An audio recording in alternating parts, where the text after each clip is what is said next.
Mais dès 1812, les corsaires s'en prennent à nouveau aux bateaux marchands venus d'outre-Atlantique. Il faut refaire appel à Stephen Decatur. Écoutez-moi tous. Messieurs, aujourd'hui, nous n'allons pas uniquement donner une bonne leçon aux dés d'Alger. Nous allons donner à tous les barbaresques une leçon qu'ils ne seront pas prêts d'oublier. Ou alors c'est la mer qui nous engloutira. L'officier ne perd pas de temps.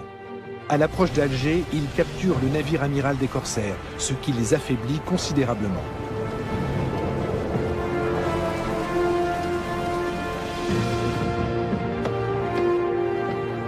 Puis il positionne ses frégates et menace de réduire la ville en cendres si le souverain ne capitule pas.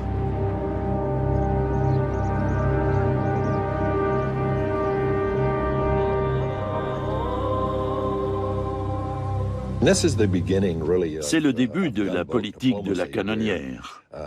Il s'agit de petits navires lourdement armés, capables de remonter des rivières et de naviguer en eau peu profonde, et que les États utilisaient pour montrer leur force et protéger leurs intérêts commerciaux.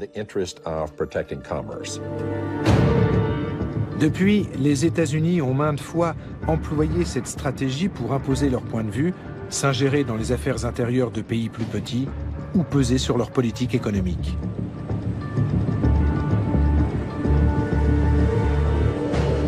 Ils possèdent aujourd'hui une dizaine de porte-avions, qui sont autant de bases flottantes capables de diffuser l'influence américaine dans le monde entier grâce à leur présence musclée. Cette stratégie remonte à la Seconde Guerre barbaresque de 1812.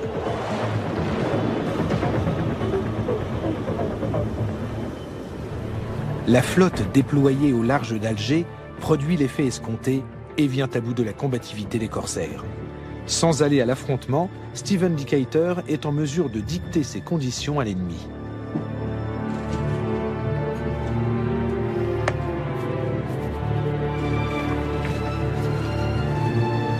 Le 3 juillet 1815, l'envoyé d'Alger, Tunis et Tripoli signe un traité avec les États-Unis à bord d'un navire américain. De toute évidence, c'est à contre-cœur que les trois régences s'engagent à relâcher sans contrepartie tous les prisonniers de guerre américains. Et ce n'est pas tout.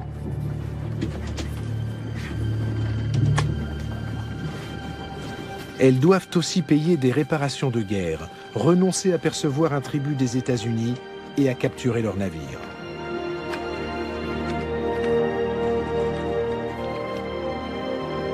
Cela suffira-t-il à mettre un terme aux méfaits des corsaires?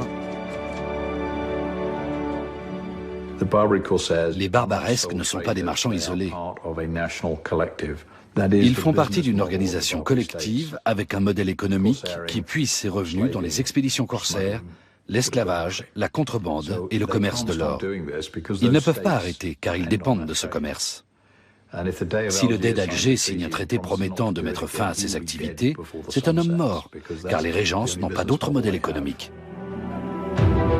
Pendant plusieurs années, une poignée de corsaires vont en effet continuer à sévir dans l'illégalité. Ce sont les Français qui libéreront les derniers esclaves blancs après la conquête de l'Algérie en 1830.